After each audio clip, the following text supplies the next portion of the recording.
Saturday will be the 97th meeting all-time between the Notre Dame Fighting Irish and the Navy Midshipmen, and it is the most important matchup between the two programs since 1978. So, will the Irish be able to avoid an upset and keep their playoff hopes alive? That's next on Locked On Irish.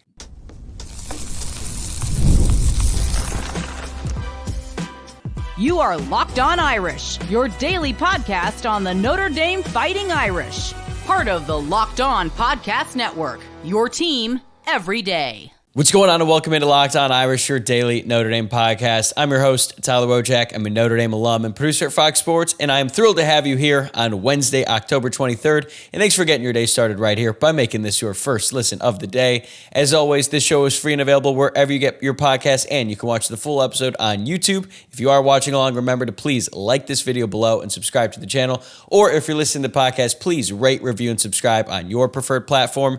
And today's episode is brought to you by FanDuel. Place your first $5 bet, and you'll get started with $200 in bonus bets guaranteed. Just visit FanDuel.com to get started. All right, let's talk Notre Dame Navy. If you have been listening to the show for a long time, you know that this is not my favorite game on the schedule, to say the least. Far from it, but Navy is undefeated. They are ranked, and this is a very important game for the Fighting Irish and the Navy Midshipmen. So today I'm going to go over my scouting report of Navy in all three phases of the game. I'm going to share my keys to the game for the Irish, and then I'll give out my predictions at the end.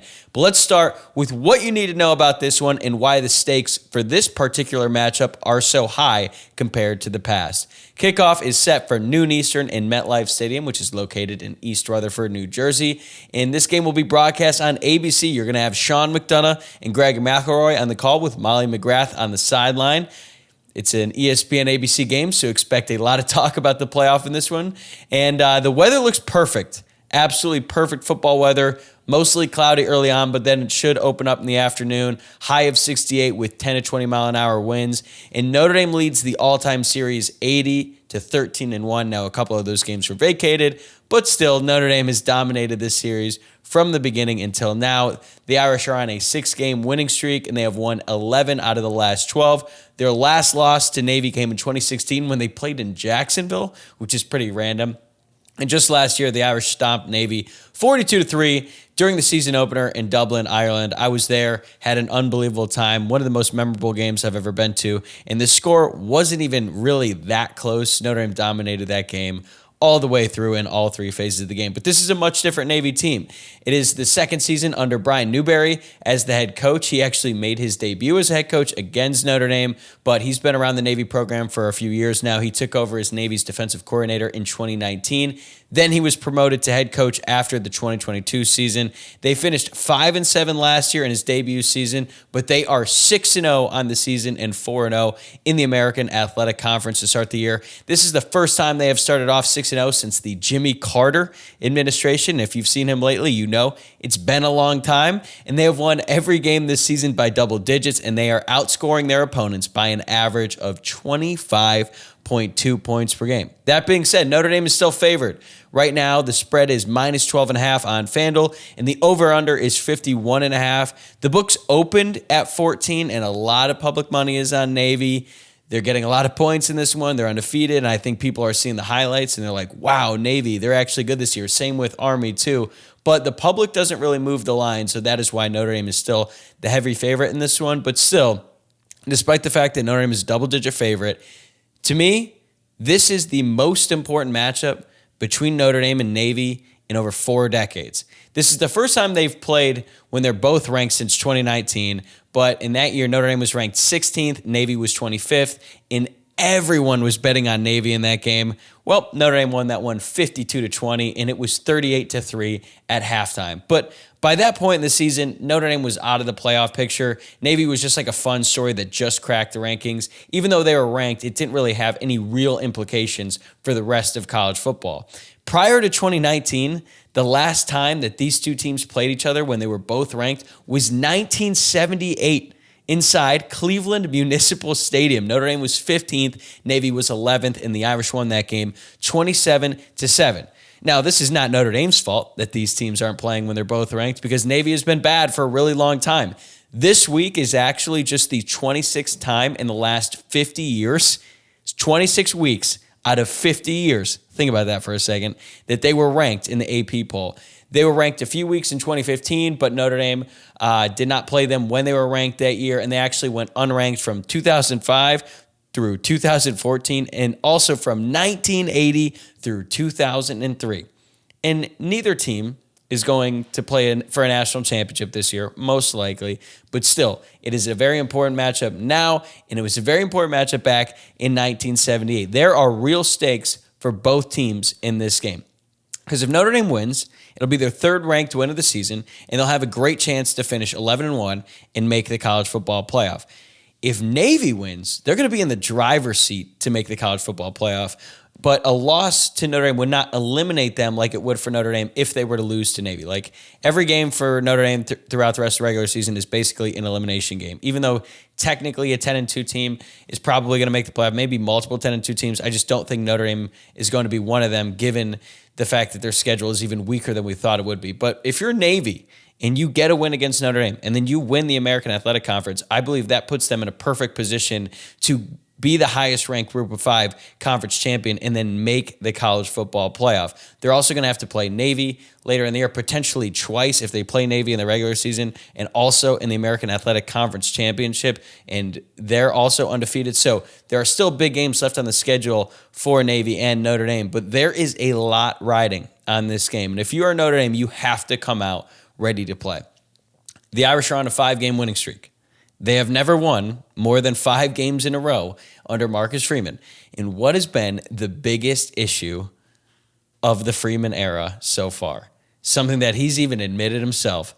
This program has not handled success very well. And now they have another chance to prove that they can handle success. And my concern about this game for Notre Dame is that a lot of guys on this team were there last year, and they might not take Navy as seriously because of how that game played out. Like I said, Notre Dame dominated them, and Navy returns a lot of the same players.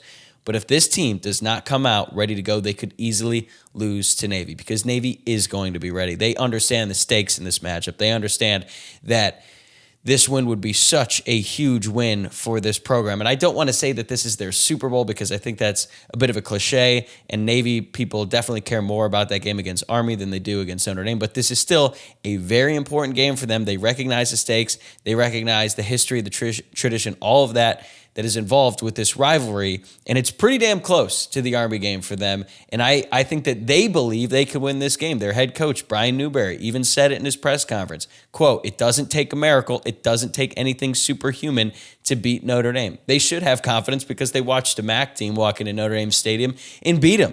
So they're familiar with Notre Dame. They've had a really good season so far. They are confident going into this matchup, and Notre Dame has more to play for in this game than any other Navy game they've had in decades, and the same goes for the Midshipmen. And I am a little bit worried that for Notre Dame, they might just look at this game as another team on the schedule that they should beat. But I'm hopeful that the fact that Navy is ranked, that they are undefeated, is going to force this team to lock in. And I'm sure that the Notre Dame coaching staff is not taking this team lightly. I'm sure that they have been preaching it all week, that they've got to come out ready to go, but it's up to the players in the blue and gold to come out and be ready to execute from the opening snap.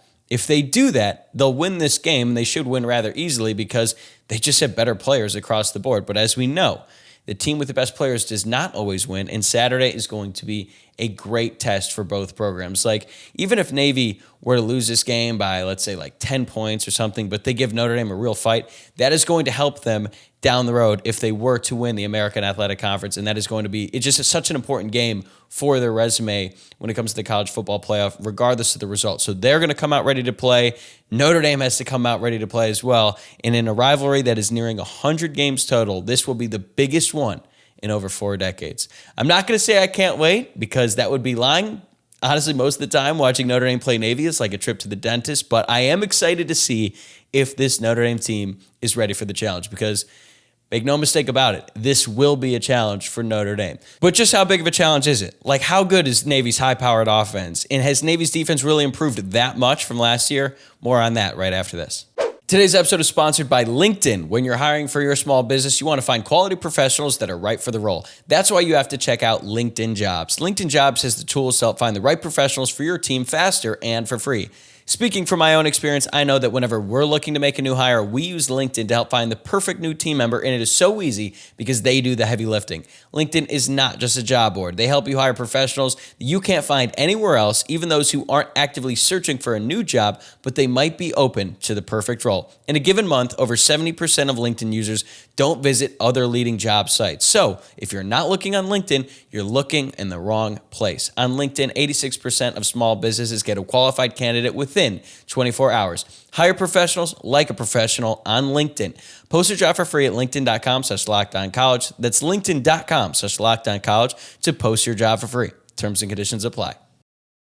All right, let's dive in to the scouting report for this one, and we're going to start by looking at Navy's offense versus Notre Dame's defense. And on paper, I believe that this is the toughest test that Notre Dame's defense has had to face all season. I think Louisville has the best offense overall. They have more talented players, especially at the skill positions. I think Jeff Brom is a great play caller, but statistically, what Navy has done up to this point has been super impressive, and this offense is unlike anything that Notre Dame has seen all year long. So let's look at their offense by the numbers. They are fourth in the country in points per game with 44.8. They have scored at least 30 points or more in every game this season. They are seventh in yards per play at 7.3, and they have allowed just 13 tackles for loss on the season for negative 44 yards. That is the best in the country. And this Navy team can actually throw the ball. I know you probably heard in the past, like, oh, this Navy team, they can actually try and test you down the field, and then Notre Dame plays them, and then that just does not really happen. But this Navy team can do it, and they've been doing it all year long. Now, they're only 125th in yards, pass yards per game with 161, but they are second nationally in yards per attempt, second in yards per completion, and second in passer rating. When they do pass, they complete them, and they complete them for big plays. They have also scored on 100% of their opportunities in the red zone. That's obviously number one in the country. And they have just 2 turnovers on the year, which is second in the country, and they have gone 5 weeks without turning the ball over. That's really impressive. Like, obviously, all the service academies are going to be disciplined. This team is even more disciplined than most. Now, context is important here. They have one of the worst strengths of schedule in the entire country. It's rated 113th right now, to be exact. And their best win of the year was against Memphis, and the final score was, I just had it pulled up here, 56-44. That was a shootout, okay? And Memphis was a good team. They were ranked at the time, but let's look at the rest of the schedule this year, the teams that they've faced. They put up 49 points on Bucknell, 38 on Temple. I mentioned the Memphis game. 41 on UAB, 34 on Air Force, and then 51 on Charlotte. So they have been putting up a lot of points, but pretty much every team that they played has been bad with the exception of Memphis. But I got to give a lot of credit to their new offensive coordinator, Drew Cronick. Quick aside, I wondered if he was named after Dr. Dre's album, The Chronic, given the resemblance of name, Drew Cronick, Dr. Dre, The Chronic, but I doubt it considering he was born in 1974 and the album came out in 1992, so I digress. Cronick was actually the third offensive coordinator in the past 3 seasons, and he was the head coach of Mercer last year before Navy hired him, and his modern version of the triple option is what caused fits for opposing defenses. And a big reason why they're able to do all these different things, they run a lot of plays out of the shotgun. Like I said, they pass the ball downfield. They have a really good option quarterback. Number 11, Blake Horvath. He was actually on the team last year, but he was a backup fighting for time. This year, he has been excellent. He's completed 46 of 72 pass attempts, which is a 64% completion percentage for 888 pass yards, 10 touchdowns to just 1 interception, and he's their leading rusher with 621 rush yards on 79 carries, which averages out to 7.9 yards per carry, and he has 10 rushing touchdowns as well. The only other player in the country with 10 passing TDs and 10 rushing TDs is Alabama's Jalen Milroe. Horvath is the engine of this offense. He is what makes them go. So stopping him is going to be imperative for this Notre Dame defense. But they've also got some talented backs, including fullback number 46, Alex Teska. He is their second leading rusher with 49 carries for 306 yards and 7 touchdowns.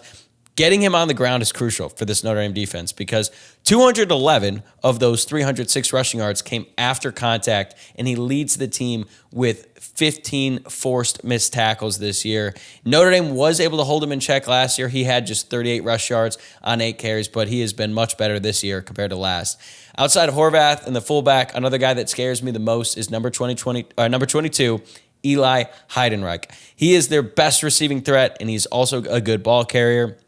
On the ground, he has 22 carries for 179 yards, but he's lethal as a receiver. 23 catches for 485 yards and 5 touchdowns. That is over 20 yards per reception, and he is their big play threat. Notre Dame has to know where he is at all times, because if the defense does not know where he is, odds are Eli is running down the field with a ball for a touchdown. So they've got some good players. Their line was a bit of a mess last year, but they have improved this year. And the keys for the Notre Dame defense: number one, dominate the interior. Because if Howard Cross and Riley Mills play their best, this option won't really be able to function. A big game from Gabriel Rubio would obviously be huge. So it's very good that they have him back, especially with Jason Onye out for this game and likely the rest of the season. But if they dominate the interior, it basically eliminates the fullback run from the equation, and that is so crucial to the success of any option offense, even Navy with a more modern hybrid style. You have to eliminate the fullback dive. And if the interior of the defense is dominating, that is going to force the pocket to collapse, and then Horvath is not going to have nearly as much time to throw. And you also have to consider that Notre Dame's edge defenders haven't seen much against an option team like this. This is the first time Bryce Young and R.J. Oben are going to play Navy. They're going to have to set the edge, which has been a big problem for Oben this year. Josh Burnham and Junior Tuihalamaka at Viper, they've seen Navy before, but not necessarily in this capacity. Notre Dame has really talented linebackers, but they're young. They're going to have to stay disciplined, and they have they have some freshmen in the secondary. Christian Gray hasn't really been tackling as well since he suffered that shoulder injury. Leonard Moore, this is only his third career start. They're very good at safety with Xavier Watson and Don Schuler. I don't think they're going to be fazed by all this, and Jack Heiser has a ton of experience. But there's a lot of people on that defense who are going to be seeing this Navy team for the first time. When you can have those guys in the interior just dominate, it changes everything. It makes everything else so much easier. So that's my first key. Second one, win on the early downs, because Navy is going to rack up a lot of yards in this game. Almost certainly. They have very few negative plays. But if you stuff them at the line on first, and if you stuff them on the line on second, or if you give up a little bit on first, but then you stuff them on second down, that is so important, because if Notre Dame can get them behind schedule, they become far more predictable, and it's much easier to defend this Navy offense when they're in third and long, because even though they can pass the ball, that's not what they want to do. They convert on just 41.5% of third downs, which is actually pretty mediocre comparatively. It's the one part of their offense that isn't really that great. So if you can get them at a third and long, you can absolutely get them off the field. And the passing attack is predicated on the defense selling out to stop the basic function of the offense, which is to run the option. So that element of surprise goes away when you force them into passing situations, and you do that by winning on early downs. This is still Navy. They do not want to be forced into passing the ball. So Notre Dame's defense is going to have a tough task in this one, but I think if they win on early downs, specifically by dominating the interior, they should be in great shape. All right, now let's talk about the Notre Dame offense going up against the Navy defense, because even though this phase of the game is not necessarily the strength of either team, I think it's going to determine the outcome of this game. Whenever you play Navy, you aren't going to have nearly as many possessions of the ball because they just burn so much clock. Even though Notre Dame dominated Navy last year, Navy had the ball 33 minutes to Notre Dame's 26 and a half. So Notre Dame is going to have to be very efficient on offense, but so long as they don't shoot themselves in the foot, they should be able to move the ball. Even though Brian Newberry is a defensive-minded head coach, Navy has not been as good on defense this year. They're only allowing 19.7 points per game, which is 30th in the country, but they have given up a lot of yards. They are 73rd in yards per play allowed at 5.5. They're giving up 165 rushing yards a game. That's 95th in the country. Memphis ran for 274 rushing yards in that game and had 7.2 yards per carry. They haven't been a very disruptive defense, only 37 tackles for loss, which is 79th in the country.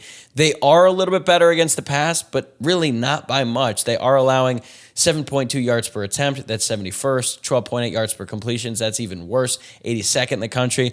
But got to give them credit. This defense does tighten up in the red zone. They have given up points on just 63% of opponents' trips to the red zone. That's 4th in the country. So that is the strength. They are the epitome of bend but don't break. They've also forced a lot of turnovers this year, 14 to be exact. And this probably is not that big of a surprise to you if you watched that Notre Dame Navy game last year, because the Irish ran all over them. They ran for 191 yards against Navy last year for 2 touchdowns. They added 253 yards and 4 touchdowns through the air. Audric Esme got benched in this one, I think early on in the second half because he fumbled the ball. He still finished with 95 yards and a touchdown. Sam Hartman looked like a Heisman Trophy winner. I know that the Sam Hartman experience did not end up like we had all hoped, but man, the hype after that first game when he was just out there dealing it across the field, that was really exciting. So Notre Dame should be able to pass against them this season as well. They bring back a lot of guys from last year as well. Like number 44, I think he's their best player on defense, Colin Ramos. He is their leading tackler with 68 total on the year. He has a sack, 2 passes broken up. He was first team all AAC last year with 110 total tackles. He's well on his way to doing the same this year. So he is someone that Notre Dame is certainly going to have to keep an eye out for. They've got some decent edge rushers. Their cornerback, Deshaun Peel, is definitely their best corner. He had 4 interceptions last year, and he already has 2 pick sixes this season, plus another interception to go along with that as well. Rayon Lane, the third, he's a good safety. I think he was third team all-conference in 2023. So far this year, 36 tackles, 3 passes defended, 2 TDs, and he also has a pick 6. This team has had a lot of defensive touchdowns this year, but look, they've got some good players. They're going to present a challenge, but Notre Dame should be able to move the ball effectively. And my keys for the Notre Dame offense in this one, prevent negative drives. Possessions are going to be limited, and you have to make them count. Notre Dame cannot afford to go 3 and out to start the game like they did against Georgia Tech last week. They can't really afford a 3 and out at any point in this game unless it's already decided, because when the offense gets bogged down, like it did in the second half of 2022, and Navy stormed all the way back, like you are just giving Navy the ball, and your defense is going to be on the field for much longer, and they're going to get tired, and it just has a much bigger impact when you give up easy drives against this Navy team because they make you pay for it. And yes, it's obviously the defense that gives up the points, but the offense gives them the opportunity if they're barely on the field. I don't expect Notre Dame to score points in every drive, but they could. And at the very least, they need to move the ball downfield to give Navy bad field position and keep Notre Dame's defense off the field, because that Navy offense is going to wear them down at certain points. That's just how it works. They have these long, sustained drives, but if they can just get them off the field, or if Notre Dame's offense can prevent them from coming out there, that is going to bode very well for this team. Second thing, keys to the game for Notre Dame offense, get the ball to your athletes in space. Navy has not seen a player like Jeremiah Love. They have not seen a player like Jadarian Price. They probably have not seen a player like Jordan Faison, Chris Mitchell, or Jaden Harrison. I expect them to stack the box and force Riley Leonard to throw, and that's fine, because he's been much more accurate in the short passing game, and he's been a much better decision maker over the past few weeks. And then when you've got a guy like Jeremiah Love, who's already forced 46 missed tackles on the year, he is the type of player that can turn a check down into a huge play. Jadarian Price in the open field is a beast, and I think if Jordan Faison is back and healthy in this one, Notre Dame is going to get him the ball, and he can make plays with his legs. We've seen it before, even though it hasn't really happened this season. And if any Notre Dame skill player is one-on-one in the open field or on the outside with any player on Navy, I'm taking the Notre Dame player every single time. And I will say that, like, in those 3 drives against Georgia Tech, when Notre Dame scored touchdowns, the offense was really good, and a big part of that is because they're getting the ball to their best players in space. If they do that again on this one and they prevent negative drives, the offense should put up a ton of points again on this Navy defense. All right, one more phase in this game still to go. Did Notre Dame empty out all the trick plays on special teams against Georgia Tech, or do they have more in their bag against Navy? That's next on Locked On Irish. Today's episode is also brought to you by FanDuel. Hey, NFL fans, you could start the season with a big return on FanDuel, America's #1 sportsbook. So when you get a hunch in the middle of the game, you can check out the latest stats, view live play-by-play, and so much more on the same page where you place your bets. And you'll get started with $200 in bonus bets guaranteed when you place your first $5 bet. All right, here's my pick this week. We are looking ahead to Thursday Night Football tomorrow. We got Minnesota on the road against the Los Angeles Rams, and the Vikings are favored by 3, and you know what? I'm taking them. There were some reports out on Tuesday that the Rams are considering trading Cooper Kupp. I don't think that they're really in contention this year. They might be selling at the trade deadline here. Minnesota is coming off a tough loss to the Detroit Lions. I think that they're going to get back in the win column with a big win and a big cover over the Rams on Thursday. And for more, just visit FanDuel.com today. Last week, Notre Dame's special teams had a big impact on the game in a positive way for the first time since Mitch Jeter connected on 3 field goals in the season opener against Texas A&M. I don't expect it to play as much of a factor in this game unless it's because of mistakes, and I don't think Notre Dame is going to run nearly as many fakes in this one because now they're all on tape, and Navy is going to be thinking about that every time a Notre Dame special teams unit goes out there on the field. But I already mentioned Mitch Jeter. He is listed as questionable in this one, so I don't expect him to go against Navy. That means Zach Yoakum, the walk-on place kicker, is going to be out there again. He did connect on a 42-yarder last week. I did not think it had any chance of going in, but it snuck in there at the very end. He also missed a 46-yarder, and he's probably going to be tasked with kicking the field goals again in this one. But Navy's kicker has had a little bit of issues as well. He has already missed 3 extra point attempts on the season out of 35. He's only attempted 4 field goals. He's made 3. 1 was blocked. So that could be a weakness for Navy. Their punter is pretty solid. He averages 43 yards per punt. But their kickoff man does not really have a great leg. He only has 12 touchbacks on 39 attempts on the year. So this could be a game where Notre Dame's Jaden Harrison, the player who was an All-American return man at Marshall last year, could take one to the house. I might go so far as predicting it. More on that in a second. Eli Heidenreich is their punt returner for Navy. He has a long of 23 on the year, and Isaiah Bryant, their kick returner, has a long of 31. So they have not been super dynamic in the return game, but that leads me to my predictions, and I'm just going to come right out and say it. I like Notre Dame to win, and I like Notre Dame to cover. I am predicting a final score of 35-21, but I honestly don't think it's going to be as close as the score might suggest. Navy could score late, maybe make it a 2-possession game, kind of like what Georgia Tech did last week. Even though it wasn't a 2-possession game, they tried to make it one on the 2-point conversion. It failed. And usually, even when Notre Dame is like significantly better than Navy, they still put up a decent fight. But Notre Dame has basically dominated this matchup 4 out of the last 5 years. And the year that they didn't, that game in 2022 that I talked about earlier, they were dominating that game, especially in the first half, and then they let Navy come all the way back. And then, fortunately, Notre Dame was able to hold them off, but that was not a fun second half of football. And Navy is definitely a good team for their standards. They're different compared to the past, specifically on offense, but they have not played a team anywhere near as talented as Notre Dame. That goes for both sides of the football, even though we don't look at Notre Dame's offense as like this big strength for the team. They have not seen a defense like Notre Dame's. And even though I think they're going to get them on some plays with just all the misdirection and all the different eye candy and all the different things that they bring to a defense that's not used to playing against the option, I think that once that defense settles in, they sink their teeth into that offense. I don't really think that Navy is going to move the ball very effectively, but I do expect some points from Navy early on. I wouldn't be surprised if they scored in the opening drive. I'm actually expecting that just because Notre Dame's defense has been susceptible to that so far this year. Navy has scored on pretty much every single opening drive on the year. Honestly, if they scored in the first 2, I wouldn't be stunned, to be honest, but Notre Dame's defense is going to settle in. Al Golden is going to figure it out, and then I think they're going to dominate them the rest of the way.